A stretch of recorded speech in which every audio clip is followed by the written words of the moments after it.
Award winners from the Jackson County Chamber of Commerce Night of Distinction, the Reach Higher Award, sponsored by Michigan Works Southeast, presented to Vocational Village of the Michigan Department of Corrections. And we have the Michigan Department of Corrections Director, Heidi Washington, and Parnell Correctional Facility Warden, Nagy. Good afternoon. Good afternoon. Thank Great, you for having us. Yeah, great to see you again, and congratulations. Thank you. It's amazing. We've learned a lot about what MDOC is doing to get people ready once they leave your custody. And Vocational Village is one of those great success stories. Tell us a little bit about what all goes on at Vocational Village. Sure. I can start, and then since Warden Nagy happens to have the good fortune of being there every day, I'm sure he can fill in where I miss out. But the Vocational Village is first of its kind skilled trades training center inside prison. Created the first one in 2015. That was over in Ionia. The Parnell Village here in Jackson was created in 2016 and has been operating since then. We've subsequently added a third village over in Ypsilanti at the women's prison. So basically, individuals apply to get into the program, and we teach in-demand trades.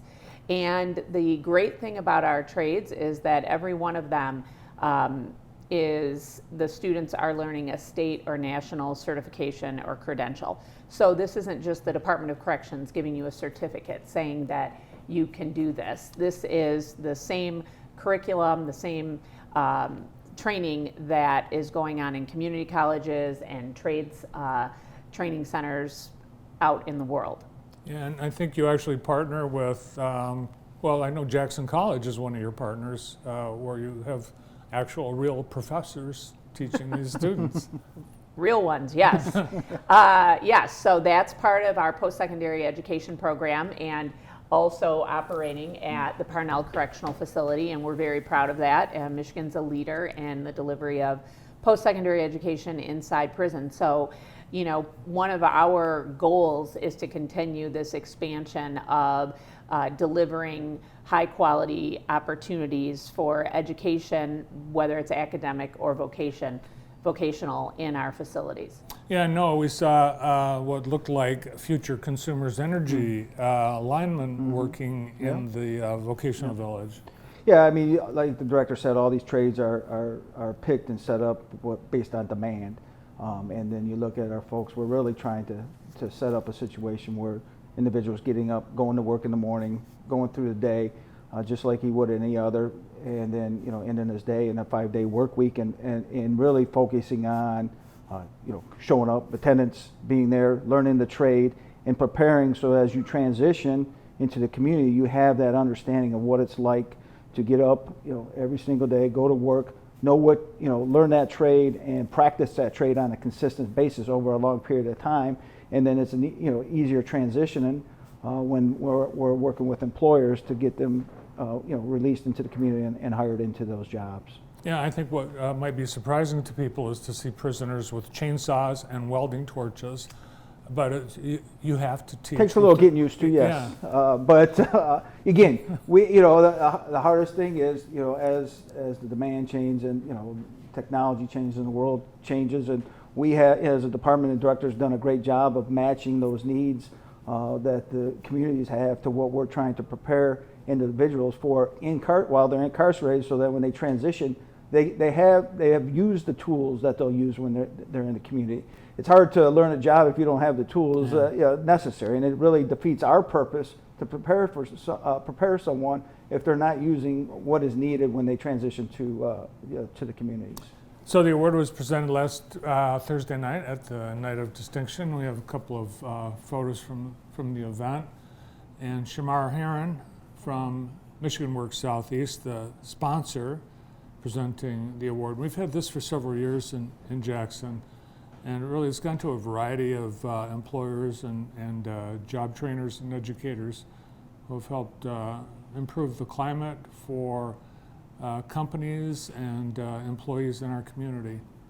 You know, with the job market so tight, employers are more willing to look at someone who's had a prison sentence. Right, definitely, and we've seen that, and so there is a need in the community, and we've been able to fill that need. And sort of piggybacking off of what Warden Nagy said, not just with a body, but with a person who is ready to go to work on day one, that has the skills necessary, both soft skills and technical skills, to do the job. And that is our goal, is to have them transition directly from prison right into work, even the next day, so that there's no time in between for them to get off track, if you will. But one of the key components to our program is employer engagement and employer outreach, because we can teach all the skills that we want to, but if we don't have an employer on the other end that's willing to hire these men and women, then what have we really done? And so we are bringing in employers. It's a big part of what goes on at the Vocational Village on a daily and weekly basis, is introducing new employers, bringing them in, showing them around, letting them talk to the individuals who are involved in the program. And so that's been a huge benefit, and I think one of the reasons that the program has become the success that it is. Yeah, and these students, they're pretty serious about it. It's not like they're being trained at a seminar and spending every night at the hotel bar. That's right, they're not. They are serious about it. I mean, if you talk with them, and some of them have been incarcerated for a long period of time, they will talk to you about how excited they are about the program, and how they believe that this is the program that is going to give them the opportunity that they need to get out and stay out and be successful members of the community. And one of the, I think, really important things that we've done, which is something we didn't do just a few years ago, is have those who have graduated from the program and gone out and become successful. They're leading successful lives. They've integrated back into the community and they're doing well. We're having them come back in and share their story, because it's always better to hear from somebody who has been in your shoes and gone down the road you have. And so they've gone out, they've done great things, and now they're coming back and helping inspire those who are coming behind them. It's got to be great for recidivism rates as well. Yes, yep. So we track that and we look at that, and we know that the people who have gone through the Vocational Village, their success rate out in the world is higher than those who haven't. So our overall recidivism rate is about 22%, which is places us in the top tier of the nation.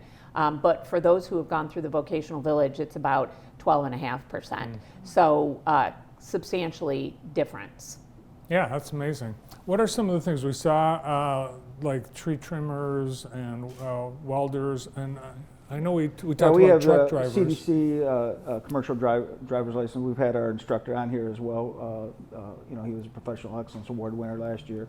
Masonry, building trades, automotive, and then computer coding. And then we're also getting ready this spring to start a new trade, heavy-duty diesel mechanic, where we're actually expanding the village right now. It's in the final stages of construction, and then we'll have basically an entire building that's all set up for automotive. We'll have our CDL, our automotive, and our heavy-duty diesel mechanic in that building, and then also create opportunities for us to expand with some additional space. Again, looking for trades that are high in demand and really creating that environment where we're setting folks up for success. So exciting times for us, and the director certainly has had a vision on this that's set us in a great direction. We've had folks from all over the country come and visit the Vocational Village and really want to model what's being done here in Michigan and Jackson County, and we've been fortunate. And with that too, our folks that are there, our principal, our instructors, you have to have good people teaching these things and have a passion and have lived the life that they're teaching these folks, and we're fortunate at Parnell to have that, and that passion they display off to the folks that they're teaching. So we're very fortunate. Yeah. So it's here in Jackson at Parnell. Is there any other MDOC facility that's doing this kind of thing? Yes, the Hanlon Correctional Facility in Ionia has the original vocational village. They have similar trades. And then Women's Huron Valley in Ypsilanti, so the female correctional facility has a vocational village as well. And just yesterday, the governor unveiled her budget and announced some new plans that we have to create another educational center at the Thumb Correctional Facility over in Lapeer. So again, we will be looking to expand because we have a number of other prison facilities, so the need is definitely there. We have about 10,000 people that come out every year, and so we want to do all that we can to make sure we're offering these opportunities to as many as we can. Heidi has spent much of her career at MDOC. Originally, I think you were appointed by Governor Snyder and then reappointed by Governor Whitmer. Correct. That's got to be feel a sense of confidence that you have both Democratic and Republican administrations have you lead the department. Sure. I mean, I'm very, very grateful, and it's a sense of great pride to be able to lead this department and to have had the opportunity since 2015 to do that. I was in the department. I've been in the department since '98. So been around for a little bit. I was a warden right here in Jackson for several years before I became the director. So the department, it's been great to me. It's a great place to work, and there is so much opportunity here for people to move around the department and grow and take on new challenges. And you never know where you're gonna end up in this department. Well, the award presented by and sponsored by Michigan Works Southeast and also made possible by Consumers Energy, the Reach Higher Award, and it currently represents the Vocational Village, which is at Parnell. Now, I noticed certification. You've got several certifications, food technology, and it looks like some other things that people, could they go to Vocational Village and get hired by MDOC?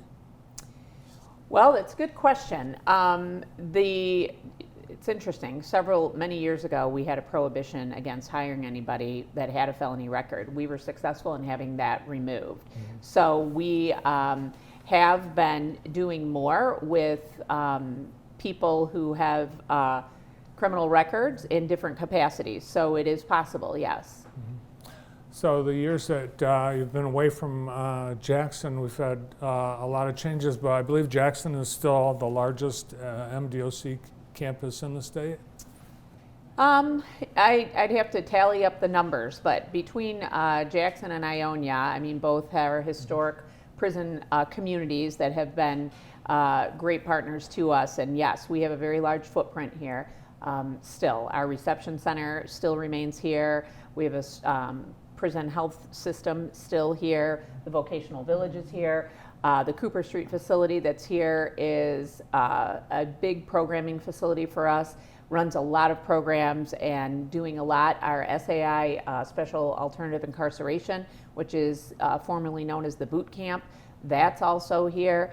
Our Braille, our program, our partnership with Braille, which Warden Nagy used to have at his facility Cotton, is here. So Jackson has a lot of diversity in terms of the Department of Corrections and the types of things that the Department of Corrections has going on in Jackson.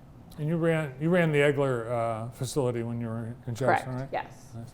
So you are helping other employers in the community get trained people, but you're also looking constant. You've got so many different areas for someone looking at careers with state government.